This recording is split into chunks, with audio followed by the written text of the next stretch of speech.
السلام علیکم۔ صحیح بخاری شریف میں حضرت عبداللہ بن عمر رضی اللہ تعالی عنہ سے منقول ہے کہ ہم آن حضور صلی اللہ علیہ وسلم کے پاس بیٹھے ہوئے تھے۔ آپ نے فرمایا، مجھے بتلاؤ وہ کون سا درخت ہے جو مسلمان کی مشابہ ہے، جس کے پتے جڑتے نہیں، نہ جاڑوں میں نہ گرمیوں میں، جو اپنا پل ہر موسم میں لاتا رہتا ہے۔ عبداللہ بن عمر رضی اللہ تعالی عنہ فرماتے ہیں کہ میرے دل میں آیا کہ کہہ دوں کہ وہ درخت کھجور کا ہے، لیکن میں نے دیکھا کہ مجلس میں حضرت ابو بکر ہیں، حضرت عمر رضی اللہ تعالی عنہما ہیں اور وہ خاموش ہیں، تو میں بھی چھپ رہا۔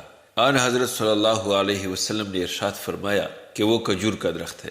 جب یہاں سے اٹھ کر چلے تو میں نے اپنے والد حضرت عمر رضی اللہ تعالی عنہ سے یہ ذکر کیا، تو آپ رضی اللہ تعالی عنہ نے فرمایا، پیارے بیٹے، اگر تم یہ جواب دے دیتے تو مجھے تمام چیزوں کے مل جانے سے بھی زیادہ محبوب تھا۔ دوستو، ایک صحابی رضی اللہ اپنے گھر کے اندر تہجد میں قرآن مجید پڑھ رہے تھے۔ طبیعت ایسے مچل رہی تھی کہ جی چاہتا تھا کہ ذرا اونچی آواز سے پڑھیں، مگر قریب ہی ایک گھوڑا بندھا ہوا تھا اور چرپائی پر بچہ لیٹا ہوا تھا۔ محسوس کیا کہ جب اونچا پڑھتا ہوں تو گھوڑا بدکتا ہے، لہٰذا دل میں خوف پیدا ہوا کہ گھوڑا کہیں بچے کو نقصان نہ پہنچا دے۔ پھر آہستہ پڑھنا شروع کر دیتے۔ ساری رات یہی معاملہ ہوتا رہا۔ جب تہجد مکمل کی اور دعا کے لیے ہاتھ اٹھائے تو کیا دیکھتے ہیں کہ کچھ ستاروں کی مانند روشنیاں ہیں جو ان کے سر کے اوپر آسمان کی طرف واپس جا رہی ہیں۔ یہ ان روشنیوں کو دیکھ کر حیران ہوئے۔ صبح ہوئی تو وہ صحابی رضی اللہ نبی کریم صلی اللہ علیہ وسلم کی خدمت میں حاضر ہوئے۔